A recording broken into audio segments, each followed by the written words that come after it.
Welcome to another episode of M&A Plus, The Art After the Deal. Today's episode is called Securing the Deal, Cybersecurity's Role in M&A with John Shin. Today, we're diving into the critical role of cybersecurity in mergers and acquisitions. We're thrilled to have John Shin, the Managing Director at RSI Security, join us. With over 18 years in information technology and cybersecurity leadership, John brings a wealth of experience in safeguarding digital assets during high-stakes transactions. RSI Security, under John's leadership, specializes in helping organizations manage cybersecurity risks, particularly in highly regulated industries. Today, John will share insights on how cybersecurity impacts M&A and strategies for integrating it into the M&A process. So welcome, John. I'm happy to be able to interview a fellow EO member. Hey, Lisa. So welcome to the show. Great to see you. Yeah, great to be here, Lisa. Great to be with you. Good. So first, I wanted to congratulate you on being the winner of the Digital Fight Club last year. I think it was last year. Sounds super fun. I saw some of the clips on it, and I wanted to give you the opportunity to tell us about your experience. Oh, wow. Yeah, that was one of my favorite experiences in life. But you have to watch the movie first, The Fight Club. I'm sure you have watched that before. So I'm assuming that your audience, you watched that before. The first rule of Digital Fight Club is to talk about it.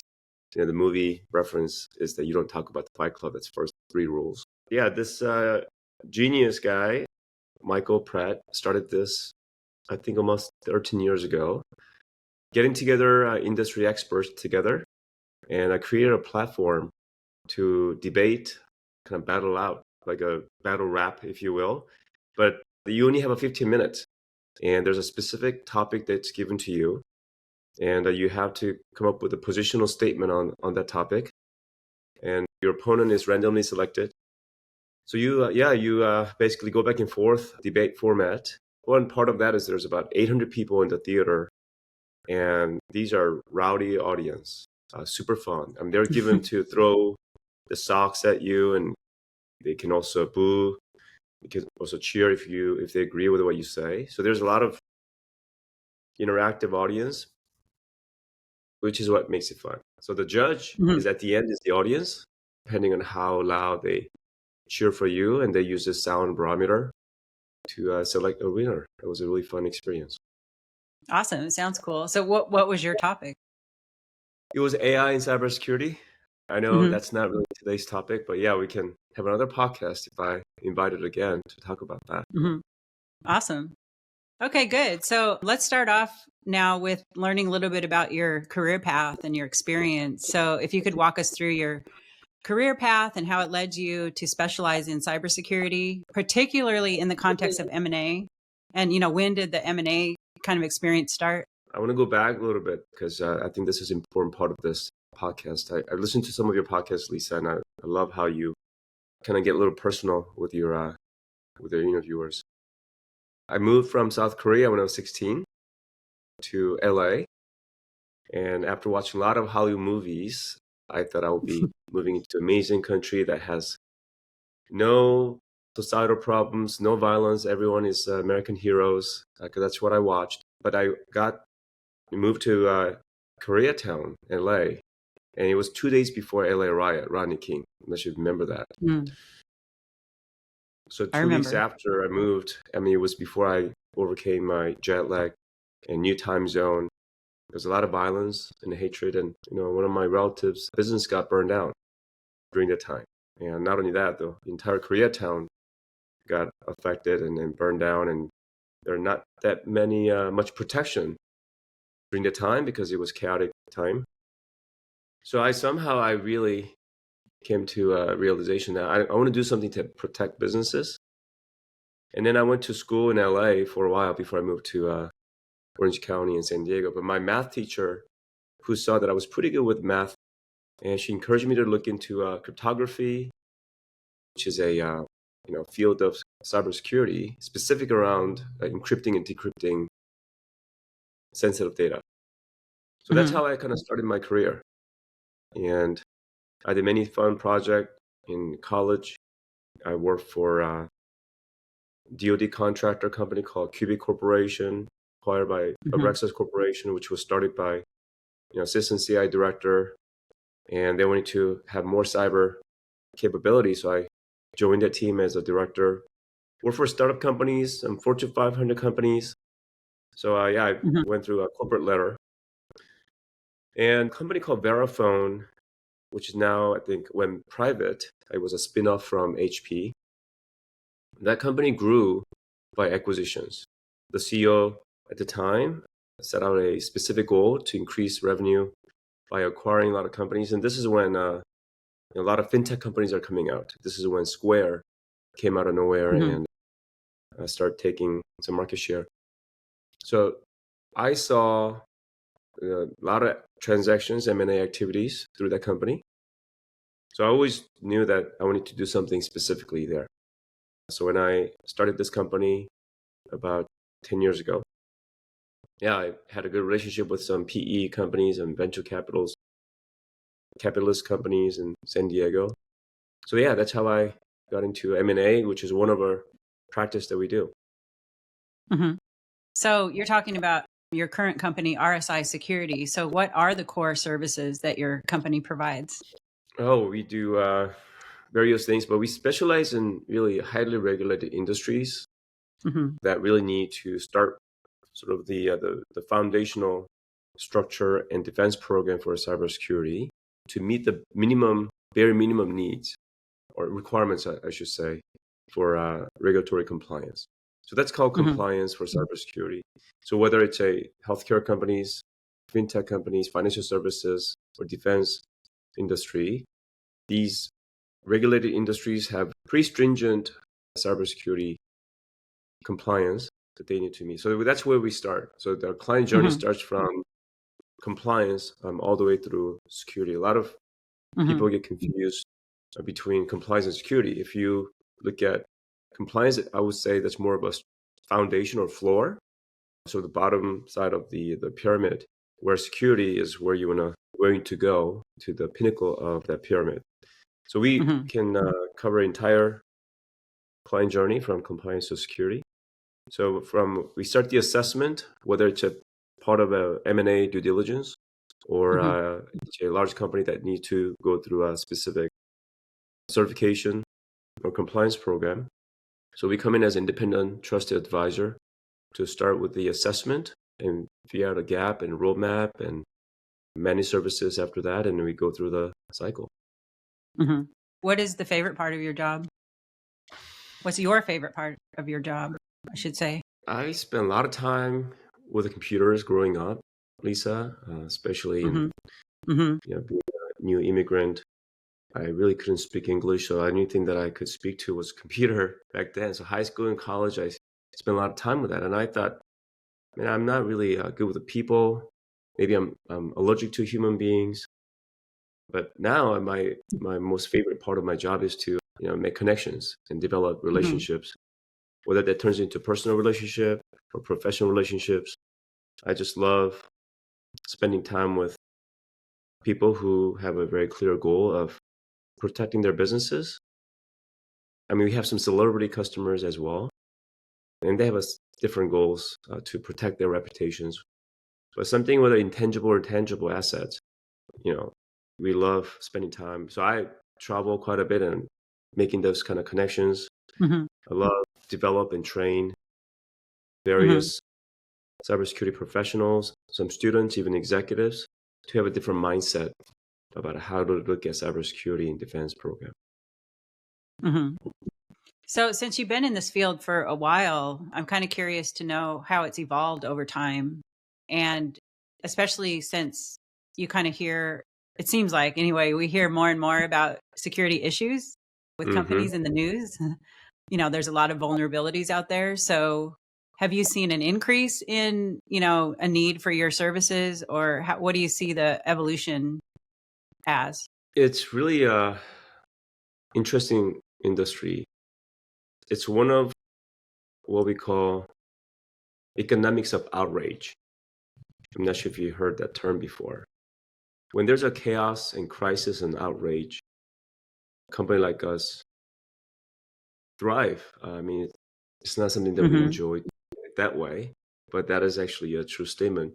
So one way to track how the industry has come along and is to really juxtapose a cybersecurity industry and demands for our services next to how much money is flowing into dark web and how much of this invisible, borderless, cyber criminals are making their money and where they're going. Now we can actually track how much money is going where, especially if it's paid through a cryptocurrency. And it's estimated this year alone, more than $1.5 trillion. I think the worldwide, we're talking about $10 trillion of economy. And a lot of people don't really grasp the magnitude and the impact of that. To put that in perspective, that's actually that's the third largest economy in the world. So that's how much money is going into as the biggest transfer of wealth is what we call. Has been happening for the last 8 years or so. And because as I characterize this as an economic of outrage or crisis, if you look at the attacks during pandemic, which was incredibly disturbing, it went up, like surge, just like a stock market went up and attack went up because during the time, a lot of people started working from home. That means that home computers and network became part of the target. We call that threat landscape. There's a threat landscape and an attack surface. So attack surface is when you have computers and a more network that people can attack. That's attack surface. Attack surface increased drastically during pandemic. So since then, it's been an upward swing. The research shows that it's going to continue to increase for next 5-6 years is current estimate. To give you a different perspective, I think ransomware is happening currently every 12-13 seconds is the last study that I saw. In the next 5 years, it's going to happen every 2-3 seconds. Wow. So what is the solution to that? It just seems like a lot of risk that we're all facing. You know what's funny, Lisa? My wife, I was talking to her and my twin daughters, they're 10. And then as you alluded to, it's on the headline all the time. And because I look up cybersecurity attacks and who's been hacked, now our news feed shows up with all these headlines. And my twin daughters, they basically told me that, Daddy, you're not really good at your job because there are all these attacks out there. Which I thought was pretty adorable because at least they think that I have something to do with the world stage cybersecurity attacks. But with all seriousness, I believe that I'm part of solutions, and our company and our service offering are part of solutions, and we're part of a good guys who try to protect the value of a good and ethical businesses out there. In solutions, and we have this saying internally, if not get into too much of technical stuff, but solution is doing the simple things very well. Simple things very well. That's one of our favorite saying internally and to our customers. At the end, like health, just like health, if you do simple things very well, which is not easy, right? Simple things are not easy. But if you do that very well on a consistent basis, then you can rid of 95% of the risk factors of the company. So those simple things are, patching, being aware with constant, consistent training. Literally, one of the training that I provide at executive level, because at the end, the awareness and consciousness of the company is set from the top. We're not going to solve this problem, train people not to click on things when they know that company at a leadership level is not really being aware or they don't really showing a lot of emphasis on cybersecurity of the company. It's a culture thing, right? So when it comes to culture, it got to set from the top. When I come in to do the training for the executive team, one of the key things that we do is awareness. Are we actually using computers as if we are in a different environment, like a dojo or dance studio or martial arts studio? Are we in a different environment? Because if we don't, we're literally just going from one place to the other, and we glance, we swipe, we click, and that just become a reactive things. Eventually, someone in your organizations will click, and the click thing on a suspicious emails is pretty much 90% of the cause of ransomware, which is right now one of the biggest problems that has a direct impact on M&A for sure, but also just general cybersecurity issues. Right. Yeah, I would like to hear a little bit more about the M&A side. So are you typically, when you say that you perform due diligence for M&A, an acquisition or something, is that usually you're on the buy side doing the due diligence for a buyer that's potentially looking at companies to buy, or how does that work? Yeah, more so than not. Yeah, I would say probably 80%. We're working with VCs or PEs or large companies that are looking to buy smaller companies, and usually we get engaged to perform cyber due diligence as an independent party. But for your audience, I want to kind of share some facts and data to see what's going on with the M&A landscape, because I think this is important to know how big of problems or opportunities. I want to end on a good note, Lisa. I want to keep things positive. So right now, I think Anderson, this was about 2 years ago, so I think this has gotten a little worse. But 80% of unknown or disclosed cybersecurity issues is happening during M&A integration. So Lisa, you're the expert. During the integration part of the M&A, that's when 80% of the cybersecurity problems are disclosed or found. So that's one fact. And this is, I think, sample of 4,000 interviews and data from business executives and IT executives who've gone through M&A. And also 65% of them report that company experience, their experience and what they've gone through, they found it to be regrettable for making M&A due to cybersecurity concern. So they're most of the buyer's remorse comes from cybersecurity. 65% of them is what they say. Yeah, that's interesting. 62% agree that they significant cybersecurity risk acquiring new companies. So we're talking about 7 out of 10 companies believe that this is a big problem.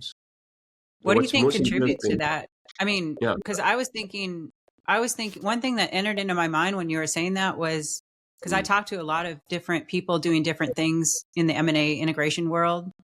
And one common comment is there's not enough communication during the M&A process and during the transition processes. People don't know what's going on. So I can imagine you were talking about training people on cybersecurity. It's probably very difficult to do that during a major transition for a company. So I'm just curious, like, what are the reasons why you think that, cybersecurity fails during the integration stage? There's a data points that came across, that shows when the assessment actually starts. So I think that's what you're saying is a great question. According to this, is a simple fact. About 30% of them reported that they start cybersecurity assessment in the beginning of a strategy creation or during the very early stage of the M&A strategy. And then the other 30% starts like during the target screening. And the other 30% or 20% starts around due diligence and evaluation phase. And then about 6%, perform the cybersecurity assessment during the integration. So if you look at that number and flip that, most of the problems and most expensive problems happen toward the integration, obviously. But then only 1/3 of them start talking about and putting structure in place for cybersecurity assessment in the early stage. So I think it comes down to the understanding and awareness that cybersecurity needs to be part of M&A strategy instead of let it become afterthought. I think that is the biggest root cause for that. Because if you think about that for a second, and if you are on the buyer side, And even before you start screening, evaluating other businesses, it is in your playbook for M&A strategy. That conversation going to come up earlier. There's going to be more proactive discussions about that. I think that's going to prevent a lot of problems. Right. I did want to ask you a really detailed question just because I'm in a detailed field and we deal with specifically with contracts. So, my company works with transitions as it relates to transitioning third-party contracts during an M&A situation or during like a transition situation. So we often work with supplier contracts and customer contracts. We'll do a lot of reviews. I'm wondering from your perspective, especially on the procurement side, so the supplier contracts have terms. So how should cybersecurity be addressed in all of those third-party contracts that exist with the companies? Obviously, during an M&A, it makes it more complicated because you're inheriting, you're actually inheriting those contracts. But what do you see as how to address some of the risks associated with cybersecurity in the contracts? Mm-hmm. Great question. And I think that the third party, you're talking about the vendors, right? Vendors, partners, contractors that are not. Okay. Yeah, I just want to get that clarified. In fact, that is right now one of the, within cybersecurity, which has been number 3 now in the business risk based on the World Economic Forum. Within that cybersecurity, now the third party risk assessment is top 5 risk factor and opportunity there. A firm like yours, Lisa, is performing any sort of cybersecurity during the transactions. I would say that is almost too late, because that's going to take a long time. And nobody wants to slow the deal. I mean, let's not forget that we're living in one of the best capitalist society and free enterprise, and no one wants to slow down the deal. And the pressure's on. Like if everybody's trying to close a deal and there's a person like cybersecurity expert come in and try to do something that's going to slow down, no one's going to like it. So it's really going to flip the entire formula and try to do that in the beginning. So I'll give you one example. One of the key things that we would ask for, let's say, a target company that one of our clients want to acquire, very first thing we would ask is, do you actually have that in place? Do you actually have a third-party risk assessment as part of your strategy?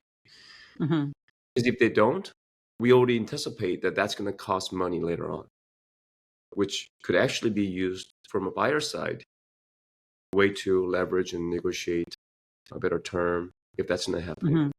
But third-party risk is huge. I mean, that is, I'm not sure if you remember Target breach. Now there's enough case studies done and we know exactly what happened. But it got breached. One of the largest credit card breach happened through a HVAC system, third-party HVAC system companies that manages all the air conditioner in all the Target stores. And that's how the bad guys came through. Right. So, I mean, that's more than almost 15 years ago. But the third party is a big risk, and I think having more emphasis on that is definitely the right step. So looking forward, what trends do you foresee in the future related to the intersection between cybersecurity and M&A? That's a really good question. I think macro level, Lisa, I think there's going to be more increasing regulatory scrutiny. I mean, before we even try to convince, your clients or our clients that you got to do this early on, I think there's going to be definitely more compliance and regulatory scrutiny by regulators to do this early on. That's one thing. And data protection laws that you've heard before, CCPA, GDPR, that's now expanding the scope in type of businesses that need to comply with the cybersecurity is increasing every day. So that's one. I think cybersecurity is going to be more of a value driver, valuation impact. Meaning that I think if you flip the coin a little bit, Lisa, especially from a buyer side, because like 86% of customers said, I'm not going to do the business with that company if they hear about cybersecurity attacks. there's a huge reputational damage. So then how do we create value in a different way?